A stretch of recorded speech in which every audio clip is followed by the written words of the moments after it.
जगदम्बा घर में दियरा बारी ऐनी हो, जगतारन घर में दियरा बारी ऐनी बारी ऐनी बारी ऐनी बारी ऐनी बारी ऐनी हो, अपना मैया घर में दियरा हम बारी ऐनी हो, जगतारन घर में दियरा।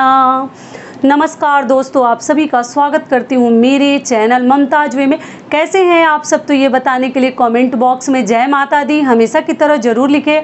तो चलिए दोस्तों, आज हम इस वीडियो में जानेंगे कि नवरात्रि में अगर आप चाहें तो ये 5 चीज़ें जो व्रत रख रहे हैं वो भी, जो नहीं रख रहे हैं वो भी, चाहे तो आप अपने घर में ज़रूर खरीद कर ला सकते हैं। इसमें कई चीज़ें अगर आपके पास है तो ना खरीदें, लेकिन नहीं है जिनके पास वो खरीद सकते हैं। तो इसी के ऊपर आज का ये हमारा वीडियो है कि वो कौन सी 5 चीज़ें हैं हमें ध्यान रखनी है। आप मतलब अगर आप चाहें तो खरीद सकते हैं। तो आप बने रहिए मेरे साथ मेरे चैनल पर। अगर आपको मेरा वीडियो पसंद आता है तो प्लीज़ आप मेरे चैनल को सब्सक्राइब कर दीजिएगा, बेल आइकन को प्रेस कर दीजिएगा, जिससे मेरे वीडियो के नए नोटिफिकेशन आप लोगों के पास सबसे पहले पहुंचे। तो चलिए शुरू करते हैं और जान लेते हैं कि वो 5 चीज़ें क्या हैं। तो सबसे पहली चीज़ है कि अगर आप चाहें तो नवरात्रि में अपने लिए एक चुनरी प्रिंट साड़ी ज़रूर खरीद सकती हैं।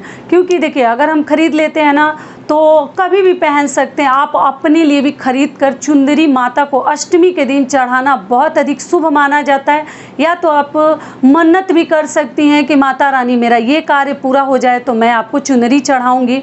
बहुत सारी महिलाएं बोली हैं कि दीदी हमें बच्चा नहीं है या शादी को लेके मतलब अगर कोई परेशानी है तो चुंदरी चढ़ाने का भी आप मन्नत कर सकती हैं। और चुंदरी आप अपने लड़की की शादी अगर सोच रही हैं कि करनी है, बेटे की शादी करनी है, तो आप चाहें तो एक चुंदरी प्रिंट साड़ी माता को अष्टमी के दिन चढ़ाकर अपने लिए रख सकती हैं या खुद भी पहन सकती हैं।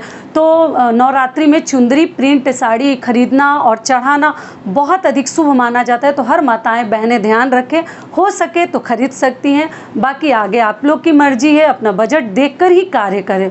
दूसरी चीज़ क्या है कि कलावा आप लोग पक्का नवरात्रि में अगर है तब तो बहुत अच्छी बात है, नहीं है भी थोड़ा बहुत तो एक नया ले लीजिएगा। क्यों ले लीजिएगा कि नवरात्रि में एकम के दिन, प्रतिपदा के दिन अपने हाथ में बांध लीजिएगा। अगर ब्राह्मण से करवा रही हैं तो भी, या आप खुद कर रही हैं तो भी ब्राह्मण से जैसे ना अपने हाथों में भी आप बंधवा सकती हैं। बच्चे जितने आपके घर में बच्चे हैं, परिवार वाले, फैमिली मेम्बर्स हैं, सबको उसी दिन कलावा बांध दीजिएगा, जो कि बहुत अधिक शुभ माना जाता है। माता रानी करे कि सबकी वो रक्षा करें। और रक्षा सूत्र बांधने से ये भी माना जाता है कि भगवान का मतलब अगर बांध के रखते हैं ना तो मन में कहीं ना कहीं तसल्ली रहता है कि चलो हमने रक्षा सूत्र बांध कर रखा हुआ है। ठीक है, तो ये हो गया दूसरी चीज़।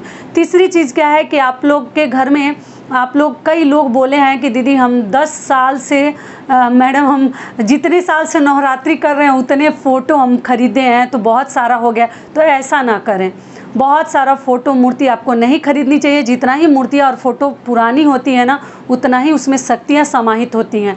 तो इसलिए एक ही फ़ोटो बहुत अधिक है, काफ़ी है। बहुत सारा मंदिर में फ़ोटो मूर्तियाँ ये सब नहीं रखते हैं, 2 से अधिक कुछ भी ना रखें।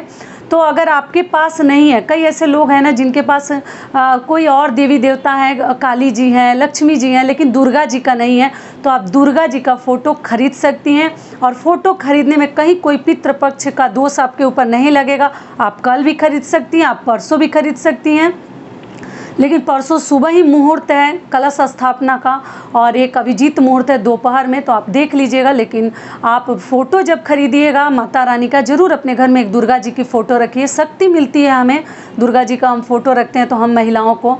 तो बंद शेर का मुंह है ना वो बंद होना चाहिए। अगर आपके घर में बंद शेर का मुंह वाला फ़ोटो नहीं है तो पक्का हटा दीजिए। देखिए, आप लोग सोचेंगे ना कि ऐसे सब लोग बोलते हैं यूट्यूब पे ये नहीं, लेकिन आप आजमा कर देखिएगा ना, घर में कभी सुख समृद्धि नहीं रहता, शांति नहीं रहती है। आप ज़रूर हटा दीजिएगा, कहीं ना कहीं रख दीजिएगा, लेकिन मुंह बंद वाला ही शेर की फ़ोटो आपको लेनी चाहिए। एक मेरी बहन बोली कि मेरे पति ये सब नहीं मानते दीदी, वो खरीदने भी नहीं जा रहे हैं और मैं भी बाहर नहीं जा सकती, तो मेरे घर तो शेर का मुंह जो है खुला है, तो मैं क्या करूं। अगर मान लीजिए इस प्रकार की मजबूरी है तो आप क्या कीजिएगा कि शेर का मुंह ना ढक दीजिएगा, या तो कपड़े से ढक दीजिएगा उतना दूर, या कोई चीज़ चिपका दीजिएगा ना कि वो दिखे ना। ठीक है, पूजा करने के दौरान बिल्कुल शुभ नहीं होता। घर में ना जैसे अशांति जैसा माहौल रहता है, तो इसलिए पॉजिटिव एनर्जी हमें नहीं मिलती है, तो ऐसा फ़ोटो आप ना लें। लेकिन नवरात्रि में अगर आपके यहाँ माता रानी की फ़ोटो नहीं है तो ज़रूर खरीद कर लाएं। तो ये हो गया तीसरा चीज़। चौथी चीज़ क्या है कि नवरात्रि में आप लोग पूछें दीदी जो हम सामान मतलब सामग्री चढ़ाएंगे सुहाग के लिए, तो क्या वो ब्राह्मण को दे देते हैं? तो हाँ, जो माता के लिए प्रतिपदा के दिन हम चढ़ा देंगे वो सभी चीज़ हम ब्राह्मण को देते हैं। लेकिन आपको खुद अपने लिए चढ़ानी है तो आप अष्टमी के दिन चढ़ाना बहुत अधिक शुभ माना जाता है। तो आप चाहे तो पहले भी खरीद सकती हैं, या अष्टमी के 2-4 दिन पहले भी ला कर रख सकती हैं। सुहाग की चीज़ें पक्का खरीदिएगा नवरात्रि में। बहन बेटी के लिए भी खरीद सकते हैं, बहू के लिए भी खरीद सकते हैं। अगर शादी होने वाली है तो लड़की की शादी है तो उसके नाम पर भी कुछ लेकर रख सकती हैं। माता को चढ़ाकर अष्टमी के दिन जरूर चढ़ाया जाता है। और कुछ खरीदे चाहे नहीं, पैर का अलता महावर पक्का आपको खरीदनी चाहिए। और बिंदी सिंदूर तो मुझे लगता है कि देखिए, आप लोग कहते हैं कि किसी ने दिया हुआ है तो क्या वो चीज़ हम भगवान को चढ़ा सकते हैं, वो दान कर सकते हैं? तो पहले ना पता कर लीजिए कि वो आदमी आपको चढ़ा कर तो नहीं दिया है ना। अगर चढ़ा के नहीं दिया है, नया है, कोरा है, तो आपको दे दिया है, आप चढ़ा सकती हैं, आप पहन सकती हैं, कोई दिक्कत नहीं है। ठीक है, तो इस प्रकार से अगर आप रखी हैं श्रृंगार की चीज़ें तो वो भी माता को अष्टमी के दिन चढ़ा सकती हैं। तो ये हो गया हमारा चौथा चीज़। और पांचवी चीज़ क्या है, जो कि मैं देखिए बता चुकी हूँ, फिर भी एक बार याद दिला रही हूँ कि लौंग और इलायची पक्का खरीद लीजिएगा, क्योंकि नवरात्रि में माता का सबसे प्रिय भोग और प्रसाद इसी को माना जाता है। साइड से तो हमें प्रसाद मेवा मिश्री फल फ्रूट तो चढ़ाना ही है, लेकिन उसी को सबसे श्रेष्ठ माना जाता है माता रानी के लिए।